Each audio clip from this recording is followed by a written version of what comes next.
I'm Rob, also known as Broski.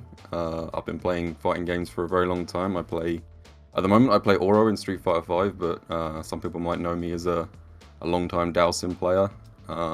I started playing fighting games with Street Fighter 4, but I mostly just played it casually.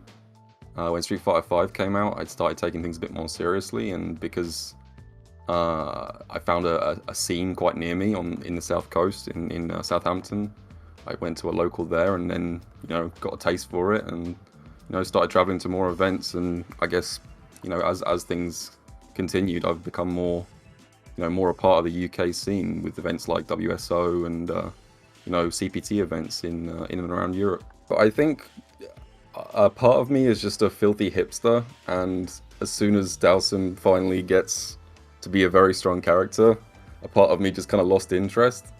I still think Dhalsim is a very cool character, and I haven't, written him off for good, but I don't know, Oro came out, and that was a character that I played a little bit in Third Strike. I never really took Third Strike very seriously, but I messed around with it a little bit, and, something just kind of clicked, and I like the way he feels to play. I like that he feels very unique. A lot of these last season characters, it feels like the training wheels kind of came off in the character design in the last couple of seasons. So yeah, I just started playing Oro and then just didn't stop. It's been like, I don't know, 6 months or so since I last played Dhalsim. In fighting games, obviously when you first come in, a lot of people come in for the competition right off the bat. That's the main reason for doing it. But I think once you start to hang around with different scenes, you start to get a bit known, you start to make friends. The competitive element is still there, of course, but you start to look forward to other aspects of it. Like, I like to hang out with people who share the same interests as me. I like to talk about things that I don't know, nerdy stuff that most people don't like to talk about.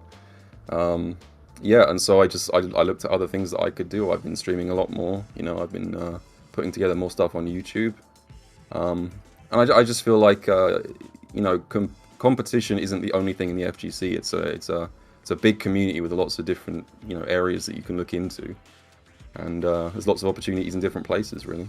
When you stream, you kind of gain the ability to multitask while playing. I think that's one of the skills that you get from streaming, which I hadn't thought about at the time.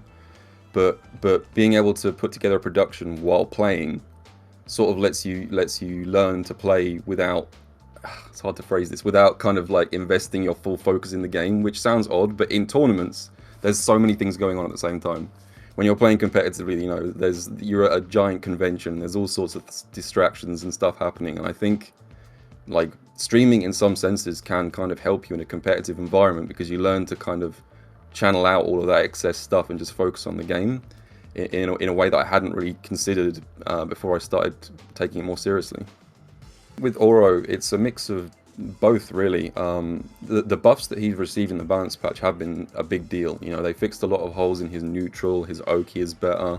Even Tengu's Stone, which I'm surprised got buffed, is somehow even better this season. So he is a better character overall, but also he's the sort of character that I think takes a lot of time investment to really nail down.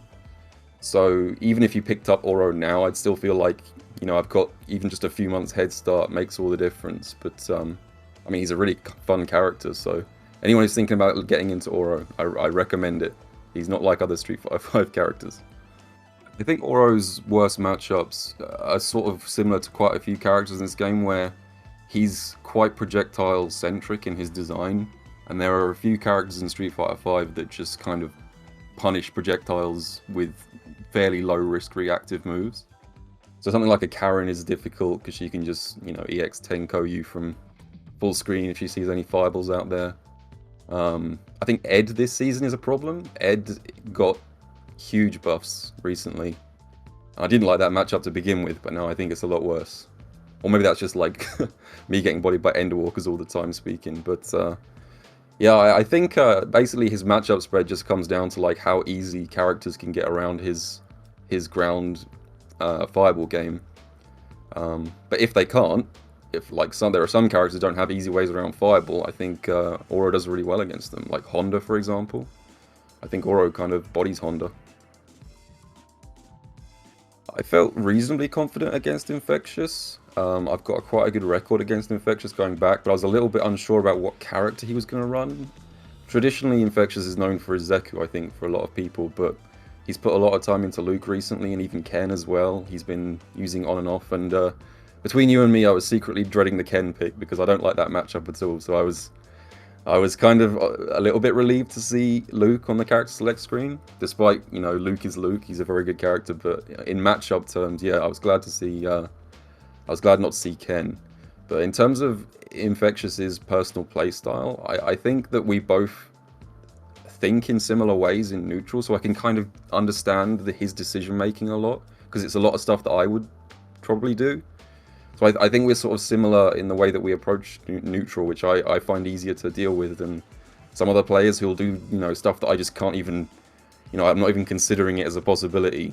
But I can kind of get in Infectious's head a little bit in ways that I can't with other players.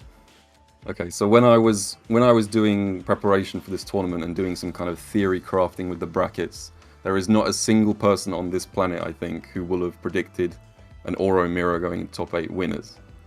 That being said, Cam the Cypher, I think, is a talented young player. We've got a lot of young players that seem to have sprung up in the last year or two in the UK scene, and I don't really know what to make of it. I mean, I've played Cam quite a few times in ranked, but the Oro Mirror is a very unstable matchup, and Tengu Stones is such an explosive V-trigger that I almost feel like the person who loses first wins, because they get V-trigger earlier.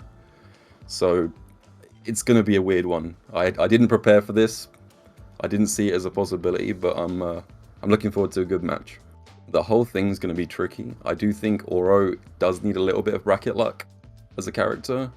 Bison causes problems, so I'm sort of hoping Soundboy pulls something out there, but I think I can do it. I think I can do it if I play my game and don't panic too much on defense, but yeah, it should be a good one.